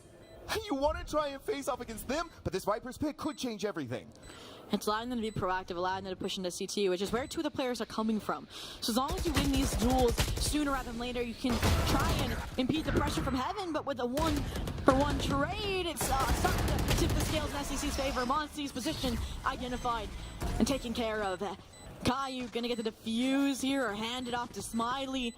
And that is how you get those procedural retakes that are at the core of Split. And again, it's just Blinn feeling like they're running out of steam, making mistakes that simply should not or typically are not made by the squad. I mean, Zobi. there was no screen smoke, Sam. There's no Zobi. Giza's 20 and 6. Hey, at least the committee won't have a hard time choosing an MVP if SEC 2-0's here. I mean, come on. But I mean, 20 and 6. 20 and 6 as a cipher. As a cipher. As a cipher. In round number 10, they're getting In an round average 10. of 2 frags per round. They're like, we see your 28 in the 13-4 matchup, Giannis. We're gonna raise you here. I mean, the 6 rounds already. They can sit pretty for these last 2, but we know they won the lead. They did it last half, and with Caillou getting that opening frag unscathed, unpunished, it's gonna be potentially a similar occurrence here. Giannis had that showstopper, that entry that got them onto B site last time. So now the answer is you have to lean into, like I said, Spaz. But even they are getting overwhelmed by utility from SCC. It's just pushing them all away. It's just winning every single gunfight and engagement. Blinn was so close. They were giving us that look of brilliance. But here's their big other issue that they keep running into. Sure, they're winning these rounds, but cost them everything to make it happen. And it is costing them everything right here, right now. Monsi walks through the smoke into the arms of death itself, of Seth itself. St. Clair. No matter what happens here, this is their half. Yeah, I mean, 9 per half last time. An opportunity to improve upon that, obviously already given to Blinn College, looking for that 7-5 over that 8-4, so they have a close in contention before the side swap. But my concern here is that they tried to replicate the success they found from that mid to B, and it was shut down outright by the proactivity of Caillou. They're fighting towards market. So my question is, where are they going to bring the showstopper to right now? It looks like it's starting out towards mids here again, maybe from the right side instead of the left. And that's exactly what the doctor ordered, but they went right by each other. And he was still in this corner. It doesn't matter. They don't need to do anything because Instinct is doing it all themselves. Up in the air. 3 kills in mid again. This is the domain of St. Clair, Blinn. A, mid, it doesn't matter. Caillou and Instinct, they are indomitable. I'm just lost for words at this point. An 8-4 half for SCC. I said it before. They changed this competition mid-LAN. The group stage, they were running, yes, they weren't even running a double controller for crying out loud. It was an Astra, a double duelist of Arena and Raze, and now they've swapped this, and clearly Blinn may be able to handle Clove on Sunset, but they have not figured out how to on Split. I mean, that holding down mid, you add Cypher and this anchor of Giza, now still 20 and 6, but they didn't die anyways because Instinct and Caillou took the brunt of the work that last round. But how do you counter this? I mean, obviously you have to start with this pistol, but the St. Clair Saints are 3 for 3 right now in that department. 3 for 3. Can they go 4 for 4? Here's the thing, though. New half, new us, right? Blinn wiping it out. 8-4 is not a terrifying scoreline, though, by any means whatsoever. It is very easily doable, especially on a map like Split that does favor the defense. And so this is the opportunity for Blinn. Wait, to get rid of it. Giza is the first blood contact once again, and though they fall in, Spaz is going to hurt themselves for that happenstance. In comes the one-way, along with the snake bite. Monsi is going to protect that entryway from Instinct. The tripwire is still there, and now that they don't have Instinct, St. Clair need to back away. Mikey, low on health, the Sky could come over and give them their HP back. Fatigue is all the way over there inside of Heaven. You need to be careful if they come down from this approach. I love this, the trap wire, the bait, making it easy to shoot so you don't try and clear out the corners. Same with that spy cam here, but Seth not going to take the bait. Back that disengages, instead will be a threat later in the round. But like you mentioned before, mid control has been the name of the game. They forced their way into Heaven. Granted, not as much firepower, and Teague has the timing, but that might just be what they need to tip the scales. Utility to appease this front, but now that Seth's been taken care of, they can put their full attention on these 2 remaining Heaven players, and because of that, we might be looking at Blinn's first pistol of the series. Unless Caillou, Whoa. unless Caillou, okay. Okay. All the Blinn fans in the crowd, you can let out your breath that you were holding. Breathe again. Right, I can breathe again too. I can breathe again too. I was holding my breath with that one just by instinct. But hey, A first pistol round on the board for Blinn, and that's what we were talking about here with Split being more of this defensive-sided map. Giza did their job again. They started off with the first blood, but because they were trying to break through onto this A site, you're going through that Cypher utility, you're going through the Snake Bite, which is still, Zobi, that vulnerable. It still hurts. It still does its job. It hasn't been touched damage-wise or vulnerability-wise. It's just been touched in the amount that you have. So Blinn getting that first pistol round of this entire series should help them out with their momentum and their mentals. My concern is when they went up against Fisher White on this map, it was a 7-5 half when they started out on the attack. So this is technically, the half they used to close out, but now they have to stage a comeback on it instead. For now, those better weapons should help them out, but Monsi a little bit further away. Instinct tries and succeeds in finding a frag, but the trade calms the storm. Okeanos now getting aggressive and punished with the classic. Okay, Monsi's blind for a second. Caillou, it's two different directions that they have to look at, but it doesn't really matter there. Teague 3K is going to send Blinn into the 6th round. St. Clair looking to buy up on these big old guns. Stop the bonus of Blinn. Still a close match now, thanks to that pistol, that conversion factor. Like you said, an 8-4, not a scoreline that's really, really difficult to come back from. Obviously not the most ideal, but they have a hefty buy-up. I mean, you have one here, rifle fatigue, that 3K allowing them, propelling them in this heavier weapon. Light shields across the board as well for SCC means that this Judge, that this Bulldog, that even this Ghost will have a better time finding these frags to potentially convert a bonus. If they convert this bonus here, it's a whole different map for Blinn. It really is. It really is. It's a lot of pressure for Blinn to try and weather, knowing that this is the championship point for St. Clair. It's 8-6. So it's not at the end of the world. Definitely not the position that you wanted to be in. Okeanos looks up, back down to the ground. Shots connecting finally where they needed to go. The wall bang is going to end it there. You see that Okeanos was a little bit more diligent in how they looked. Monsi's Judge laying down the law inside of sewers. Vince, rather, apologies. So they back away, and they're still going to look inside of there in case anyone wants to fight it again. That's St. Clair's specialty. They work together as a team, so where there's one, and there's probably another. This time around, though, not so much. I mean, SCC potentially even making the call to save here unless they can find a glimmer of hope towards this B site. But I mean, that round looks like Blinn College has finally started to find their groove. They've set their sights on clear waters, and hopefully that'll lead them towards an 8-8 tie here. I mean, only concern is if SCC does say they have another opportunity to strike back the following round instead of being completely out of funds, out of a potential buy situation. But with 15 seconds left, yeah, the correct call to save has been made. I'm curious that Blinn College isn't searching for these weapons because, again, they do need to expand upon that lead. But then again, I think they've pillaged the corpses enough here. They've discovered that treasure weapon upgrades that they're happy with how that round outcome has gone for them. Oh, yeah. You could be more happy for Blinn than that. No one fell. Everyone's alive. Everyone gets all of the shiny, nice new weapons on the board. And if you don't, well, then you can go ahead and buy them into the next round.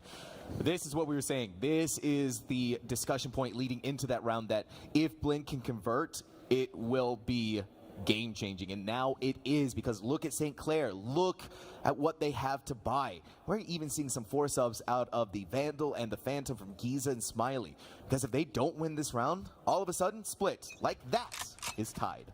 They saved those weapons last round too, which is why this round's so much more important, because they gave up that 2-round advantage. They weren't going to try and go for it. I am concerned because we've seen some insane deagle shots, some insane singer kills out of the Saints, but I think because of that we're going to see maybe some, Blinn College patience, not wanting to take engagements early or head on. Even Okeanos not double slashing into main, instead playing this off angle, get ramps, and now for a second round in a row they've found Giza, they've found Seth right after, and now they're even gonna get healed up, like we said, those initiator duelist interactions.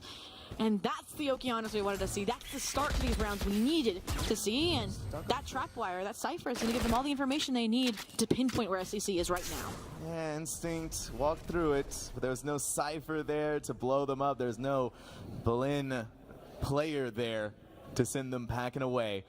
And why fight onto site? If we could just sneak in through CT, go down the stairway. Teague wanted to commit the dog for a moment, but you go back around. Caillou gets a quick headshot onto Mike. He is still Spaz left on this side. Really a headshot, though. The confidence in that swing. Yeah, you got to have that kind of confidence, especially with the performance that you had on Sunset. With Caillou still being alive, there's a smoke that could go towards heaven. Teague is going to expend the dog to go back onto the site. Okeano's got the 3K. Not dead yet, but they might just be right now. They come right out of it, only to go right back out of it. Blinn College. It took them a time. It took them a spell, but this is map tied again. Again, just getting those early frags so you know that you shut down and execute, so you can direct the forces, the attention towards that B site. And you talked about how there was no one to punish off of that trapwire towards mid, but I liked that approach from them. They're playing that objective. They're playing more cautious because they understand that these players are on a heater for St. Clair Saints right now. They're hitting shots they normally wouldn't be hitting. They're getting that land buff actively here, being the first time on the main stage this Collegiate Esports Commissioner's Cup. And is this a timeout that's been taken? I think so. I think it has. By SCC, is it by SCC or Blinn is the question. I think we're working through that. We're going to figure that out, but I think for right now it is a good time to call the timeout. Oh, yeah. Regardless of whatever's going on, because of this moment where, yeah, the map is now tied. You were 8-4 going into the first half. Now in the second, you haven't been able to put a single one on the board. And it feels like for Blinn, the behemoth is awakening. The Titan is back on the field. They are hungry. They've been stirred to this. And my concern is, and I'm going to go back to that map, that semifinals against Winthrop, where when they swapped to the attack, they only won 2 rounds and lost to 13-9. If they fall into that similar pitfall, that similar rut, then yes, we definitely are going to go the whole series. We are going to go to map 3 of Ascent, where who knows what happens when you go back to the mirror comps, that stock standard meta. And it'd be an interesting way to close out the series, but it would be a true trial of who truly understands the mechanics of Valorant. But what you gotta understand now is it's Okeano's turn with the up. Wait a minute. They have missed their original shot. Out of charges. They missed their shot, and then they missed their shot at living. They're not on this map anymore, looking like whatever happened during that timeout. Really right of the ship for St. Clair, but it's a lot of waters to sail. And this fight in mid, this war that is going to happen, is electric. It is devastating. It is Blinn, but Giza, how do you do this every single time to save the day for St. Clair? They commit the neural theft. They know they're gonna walk through the smoke. They have 30 HP. Quick flick of the wrist from Monsi. Seth has the trade out on their teammate. It's a 1v1. They know that Monsi is on the other side. Seth pulls through. St. Clair back in the lead. It's tenuous, though, at best. That round would have been huge if Blinn could deny the momentum shift out of that timeout. Because like I said, if they put SCC in that mental hole, it would have been hard for them to see the daylight, to see any additional points towards coming out of that tie victorious. But that clutch is exactly what they needed. And Giza, again, delivering when you needed. Seth to close it out there in the 1v1. I mean, I feel like Blinn College knows the win conditions at this point. They just have to follow through. They have to win their 1v1s. At the end of the day, it's an FPS. Got to hit your shots. Because these teams are now going toe for toe in terms of the, I feel like, strategic approach, in terms of the information game and understanding where these teams are going. And, for example, I mean, Monsi in the right place at the right time, trying to counter all this utility spam. But, I mean, all you can do is expend that one snake bite, now it's gone. Yeah, we got usage of snake bite. We got smokes already expended. The poison orb has been dealt with. This is the new world that we're living in. Post-Viper nerf, but it's on the other side. Instinct, got to clear that corner. And coming up on the top. Instinct had the right idea with the showstopper, but Spaz pushed forward long enough before they were able to fire their showstopper. And so that ultimate is clearly nullified. Now they're going over towards A. Seth walks out through the cage. Now towards the second smoke, but there it is. Giza. So brilliant in how they take these shots time and time again. But now they look up there to heaven, right back over, a 3v1. Blinn was looking so good, but that timeout has completely shifted the narrative back over to St. Clair. But it's still Mikey, and if miracles are ever going to happen now, it is on the shoulders of this player. He delivered clutches like these before in previous matches, but this time they will not get that photo finish. Yeah, and again, the cohesion, the power of friendship there of those swings has not been, hero outplayed, I feel like, from Blinn College thus far. And I mean, yeah, if you're SEC fans in the crowd, you definitely are happy with the developments that have been occurring. And I fall back to, once again, Blinn College had all the players in the right places. Teague was waiting the entire time. Yes, Spaz and Okeanos opened up the round. Teague had their moment to shine to provide a similar impact to what Giza has done previously, being an anchor on a site. And unfortunately, they just lose their one. They lose that timing, tracking where players are between Cubby and Main. So now, double digits for St. Clair. Here, anchor, a form of stability provided by this Viper's Pit out of Blinn College to evade another mid capture. But I mean, looks like St. Clair just wants to disrespect that out right here potentially. Look at this spray down. If it lands on a Monty, I would cry on camera. I think I would cry too. Oh. That's crazy. All right. Come on, Monty, don't do this to us. It was through the wall though, so it's not crazy just yet. It's a lucky shot. We'll go ahead and chalk it up to that. I don't know though. For St. Clair, nothing ever feels like luck. It all feels strategic. Yeah. It all feels coordinated, and it all feels, most importantly, deadly. But this team is now 3 rounds away from championships, from being your grand champions. Their first nationals title for this school at CECC. Oh, but Okeanos has shut this down 2 out of now 3 times when they've gone towards rounds and they've gone towards A. This round, they've ended that streak. Teague again placed on a pillar to hopefully pull Blinn back, but they are going to fall flat as well. A 5v3 here, a flawless start to this A side. Taken. Monty will end that streak at perfection, but the job's not done yet because the plant is now getting planted by Instinct. Toxins low, a warning ringing out on their screen. No poison orb here to cover their approach. Thankfully for Blinn, you still have an Omen, Spaz, but the smokes are few and far between. The paranoia is still there, so they could blind out Seth in that corner or just put it up to prevent them from gaining any advantage in that corner. But it's Giza who is alive and at this elbow pinch. Mikey, these ciphers are just built different. But Instinct's paint shells are explosive from the grave. Martyrdom. St. Clair. They're sending the Pirates packing away. Spaz knows they can't take that fight. Has to have these weapons. They have to have a fighting chance.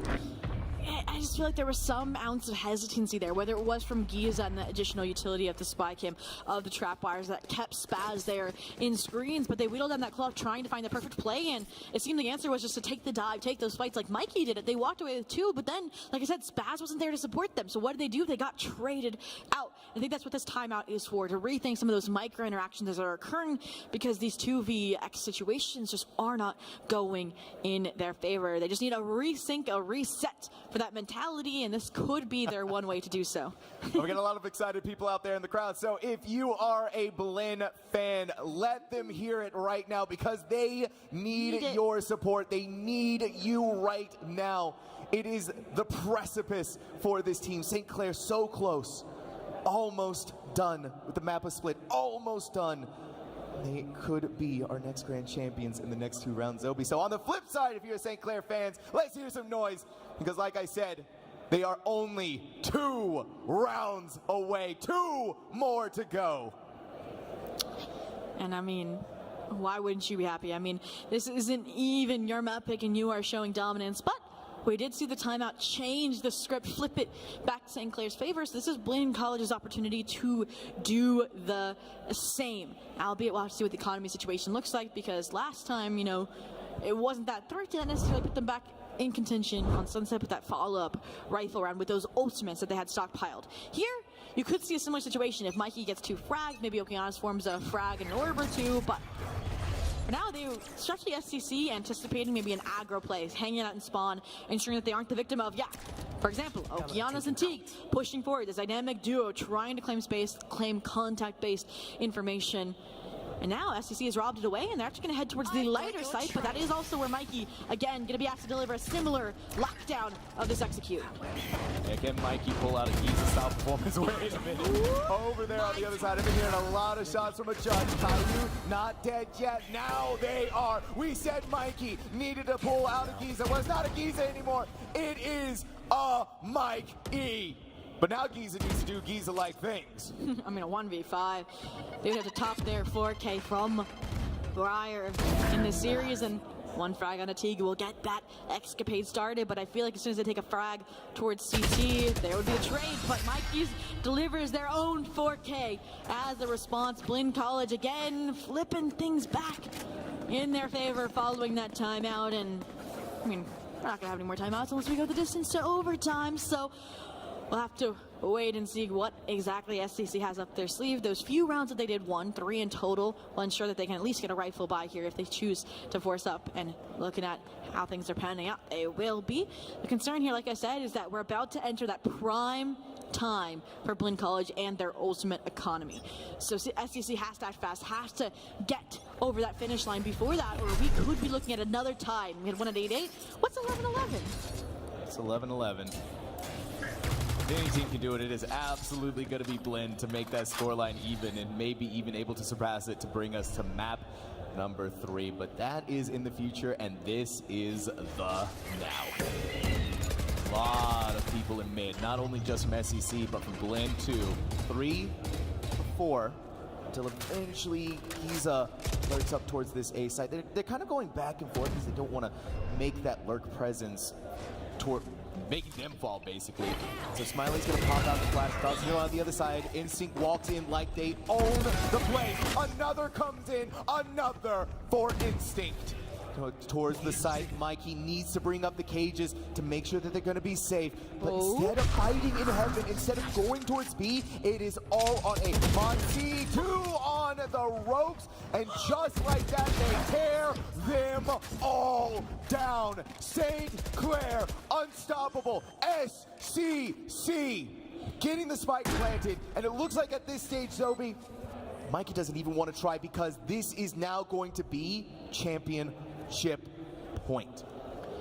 I mean, you see those cages get activated for Mikey on the B site from that heaven position. You said, this man just got a 4K last round. We are not going to put ourselves in that position. So what do? They full halt, they repivot into that A side, and clearly Blinn College was not anticipating it. Monty, yes, was in the right place at the right time, but again, we fall back to that duo action. These micro pairings that SEC has brought to the table, and I mean, that was a photo finish, literally like milliseconds apart from taking those ropes, and they overwhelm and now secure, like you said, championship point here. We said it before, we were looking at how close Smash Bros was, we were looking at how close Rocket League was, and we were like, these two teams, we have no clue how this was going to go. A stomp, a close, a photo finish, but seems so far we've gotten our answer. 12-9 on Blinn College's own map pick. Blinn College has to act now because last round I said they needed to get just enough frags to get themselves in peak ultimate position, and they're still 1 or 2 frags off. Now I want to point out that though Caillou is not top fragging, right? That crown obviously going to Giza and almost very 30 much kills. deserved. Caillou has 14 assists on Clove. Once again, the amount of value and impact that this team has in assists is showing this cohesion that they have together as a team. Okeanis is going to go out. They're blind. They're ready to throw it all down, but it costs them everything. Blinn now down their star duelist, St. Clair. 1 more round to go, and they're going to be your Valorant Grand Champions. Instinct has blown the door wide open. A 4v2. Make that a 4v1. There is no choice for Mikey. They need to fight. They need to go now. They have been spotted by the neural theft, and they are in the unenviable position of trying to win this. When they have to take this step by step with a timer counting against them. What do you do here? How do you handle this? You said 1 step at a time. The understanding that Giza is there. They've won the first exchange. They've taken down their doppelganger. Wait a minute. The second Mikey. on the table. All this information from the neural theft, but all SCC has to do is play the timer, play that win condition. Mikey, the time, you gotta go for it, buddy, but there is no more time! St. Clair College is your CECC 2024 Valorant Grand Champions! In 2-0 fashion, they have taken down the North American Collegiate Champions. And that definitely done their school proud, claiming the first CECC title in their school's history. And look at that, like I said, they've formed a family. They've traveled globally. They've represented their country on some of the biggest stages in the collegiate space. And I mean, they definitely have proven that they deserve that #1 power ranking spot. I mean, getting here through the LCQ, being the #5 seed, having to go through every single game. I mean, they didn't get that first round bye in playoffs like Blinn did, and they have definitely put in the work to gain this title. You got to put massive respect on the name of Blinn, though, because of what they've been able to accomplish so far. Oh, of course. This team, the scoreline doesn't reflect what exactly they've also been through this weekend. It's still a fairy tale ending for St. Clair, in my opinion. This is a team that has been through the ringer, that has gone through it all, knocked out in the quarterfinals from last year, only to come back and win it all, and the Canadian pride along with it. An international winner here on stage. Oh, Canada. We were trying to learn the national anthem beforehand, but I mean, if you ask Blinn College, all they say is our match tomorrow is what matters. So I hope this is only a blip on the radar. It doesn't kind of pivot that momentum away from them. But I will say there's only one thing left to do to crown your CECC Valorant national champions, and that is to lift that trophy up. St. Clair says the stage is yours. Please welcome to the stage to present the Valorant Championship Trophy, McDonald's of North Texas owner-operator Janetta Harding. Hey, congratulations, guys. I just want to come out on behalf of North Texas McDonald's and the CECC to present this award, the Valorant champion, to St. Clair. Guys? Thank you, guys. Together, let's go. Take it out. Let's go. One, two, one. Go! Let's go! Good job, guys. Congratulations. Thank you. Congratulations. Congratulations.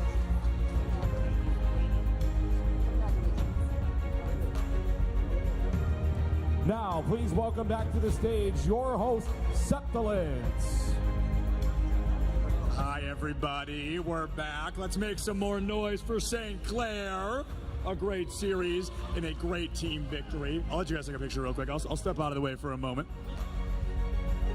So we got to say, folks, I mean, this is a big deal for St. Clair for a couple of reasons. We saw St. Clair go down in the quarterfinals last year in Valorant, and then they come back here. They're the 5th seed in this situation. They qualify through a last chance qualifier, and now they are the champion. So that is pretty darn exciting, if I do say so myself. Now I'm going to talk to one of you, whoever it may be. Somebody's got to answer a couple of hot seat questions. Yeah, Giza, your impact was a little too big, my friend. I think you are going to have to be the one we chat with a little bit today. So first question, going in map #1 Sunset, pretty darn favorable for you guys. 13-4 final score. What was it about that map? Was it your composition? Was it the play style? What gave you guys such a competitive edge early on? I just think it was confidence, to be honest. Love it. I think it was just us just showing up to play and just doing our best. Yeah, absolutely. And doing your best clearly pays off at the end of the day, right? You guys coming in, was it that same confidence that kept you guys kind of level-headed during the several different tie-ups on Split? Yeah, well, I did drop 27 kills, so... I mean, that'll do it, right? There's the confidence right there. Yeah, absolutely. Confident indeed. So going into this series, you guys, as I mentioned already, were out in the quarterfinals last year. And then you come in, you're the 5th seed through a last chance qualifier, and you dominate. What changes did you guys make in that calendar year to come out and not only win, but do it in such an aggressive style? I honestly don't remember playing in the first qualifiers. I thought we had missed it, but I guess we did play in it. All I know is we put on the LCQ to qualify for this, and it was basically just a free run. Really haven't changed much. Just been playing with, like I said, confidence and just trusting our teammates and having a good time. Yeah, absolutely. Love to hear it. If the whole team's up here, if we want to do a trophy raise again, a little bit of a celebration, but they do seem a little busy, so I mean... Brato! They're fine. They're fine. We'll get the trophy in a minute. Come pick up the trophy, St. Clair. Come here. Come do it again. Come pick up the trophy. This is your big moment. Yeah, you can pick it up. You can do a little trophy lift. All right, ready? We got with the whole team. You're just picking up the trophy, and you're going to go, ah! All right, ready? Ready? This is great. 3, 2, 1, go. Another round of applause for St. Clair, everybody. Let's make some noise for a very well-deserving victory. It has been a great series thus far.